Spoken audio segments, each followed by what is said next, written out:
Hi, this is Lillian Nejad from Popcorn Psych, and you might have already seen our interview about your new show, From New York for Him, that's at the Butterfly Club from August 13th to 18th. And now we're just going to be talking to Melissa just about everything else. Okay. Okay? Yeah. So I know that you have a very interesting history. Yeah. And I'm really interested to hear more about that. So you described your parents as hippies. Yeah. So tell me more about that. My mother and father were, my father was my stepfather when I was growing up.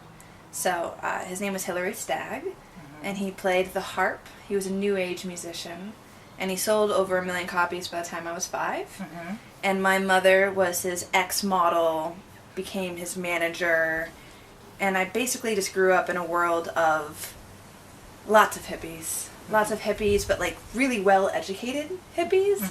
So it wasn't like, it's very different. San Francisco hippie is like a different level. They're all lawyers and doctors, but they smoke a lot of weed. And when I was little, I was the most conservative in my family because I liked to wear clothes when we went to the beach.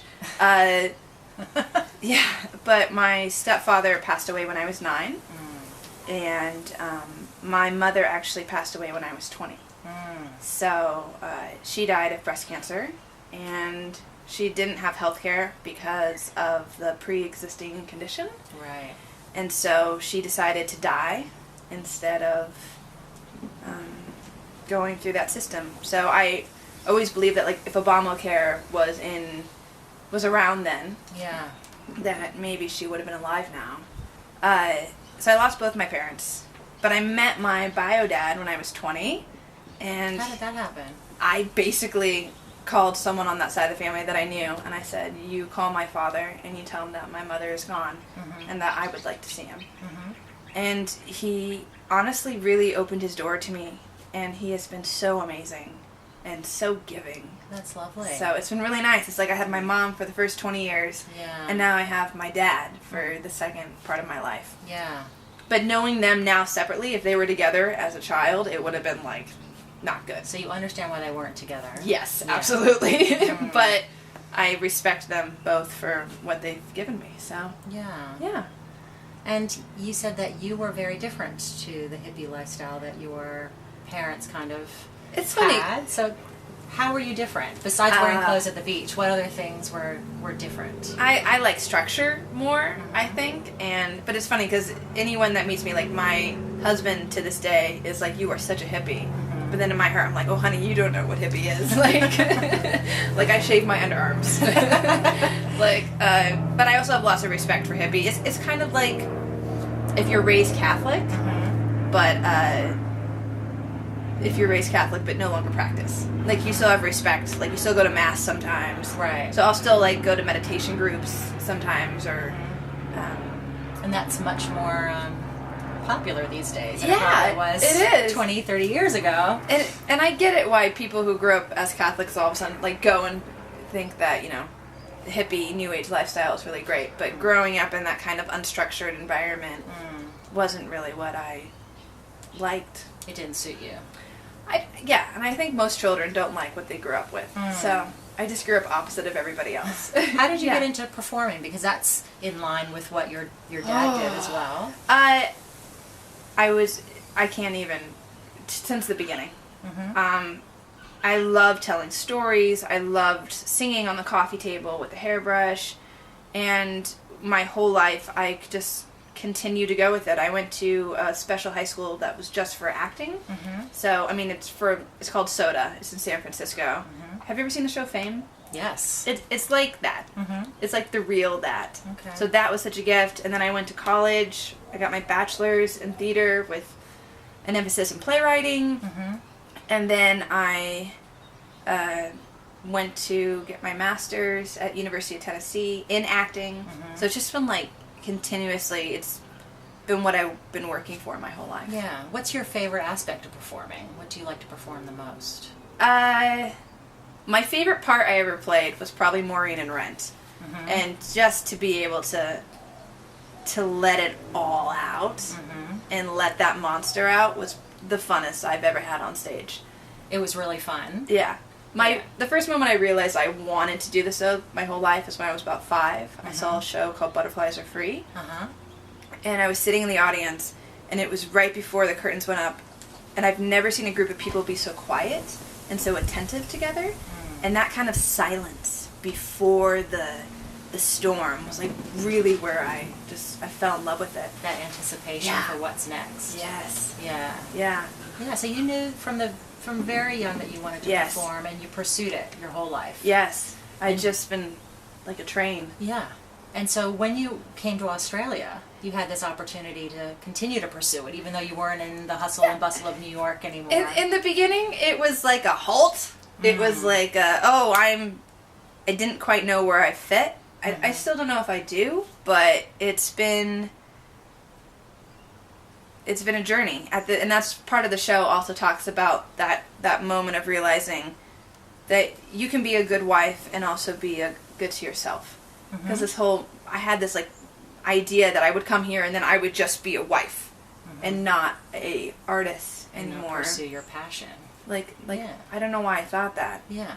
But so you realize that you can actually have both of those things at the same time. I can. Yeah. So tell me what New York was like, trying to pursue a career. New York is crazy. Yeah. First off, I was told I wasn't going to get signed by an agent in New York, so I was like, whatever. Like, I'm not going to worry about it. So I just went to Showcase after grad school, like, just having a great time. And I had 4 agent offers. And it was insane. And I actually got to pick the agent I wanted to work with.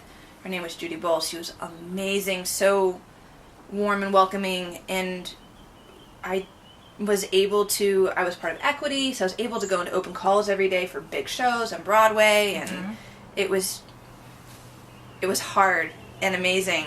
And what sort of things were you involved in? You've talked about Rent. What other shows or films? Rent was theater? not on in New York. I did an off-Broadway one act the first year I was there, and then when you're first in New York, it's just all about just auditioning and auditioning and auditioning and making connections, and you work really hard at that. Having meetings with your agent, trying to figure out how are we going to sell me, like what are the videos I need to create, what am I submitting for. So it's the business aspect. Takes up a lot of time. It does. Yeah. it really does. And how long did you spend there in New York? This last time I was in New York for a year and a half. And then I've been in and out of New York over the last 10 years. Through school and back and programs and back. And it's kind of always been a grumpy old auntie who, like, wants me to come visit but doesn't want me to stay for too long. Like, anytime I'm there for a year, they're like, okay, you can go now. And then I leave New York and then another opportunity comes and they're like, come back to New York. And I'm like, okay. Like, so.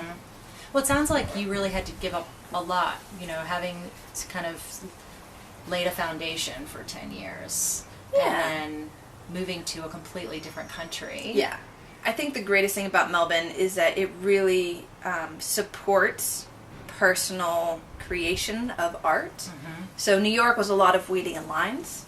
And it didn't have to be, though, and I learned that now, that Melbourne's really taught me to create my own stuff and just kind of put it out there.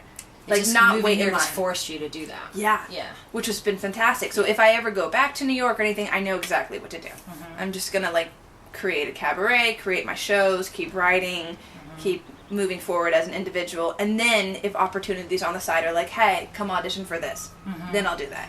But I spent a lot of time in waiting rooms, waiting for someone else to give me an opportunity, when Melbourne is really like, create your own opportunity and we will support you. Yeah. So. Well, that sounds like a big lesson. Yeah. Yeah. What do you think the future holds for you? I want to create another cabaret. And I just got confirmation that everyone that wants to be involved wants to be involved. It's going to be America versus Australia. Oh, that sounds intriguing. And it's going to be dueling pianos, and we're going to be wearing wrestling suits, like the Glow wrestling suits, like really cute. And it's 2 singers, so it's Isabel and me. And she will be Australia, obviously. And so we'll, like, duel, like, she'll sing something from AC/DC, and then I'll sing something from Aerosmith. But then we'll also have, like, banter rounds where we have, like, a podium and like we'll debate politics and driving and food and which one did it better. So at the end of the night, Who do you think's going to win? who knows? I have no idea yet, but I'm having so much fun with the creative community here, and I just want to make people laugh. And this show is really just a good time. It's heartwarming. I can't wait to see it. Yay! I'm excited. Thank you so much, Melissa. It was great speaking with you today. It's great speaking with you too.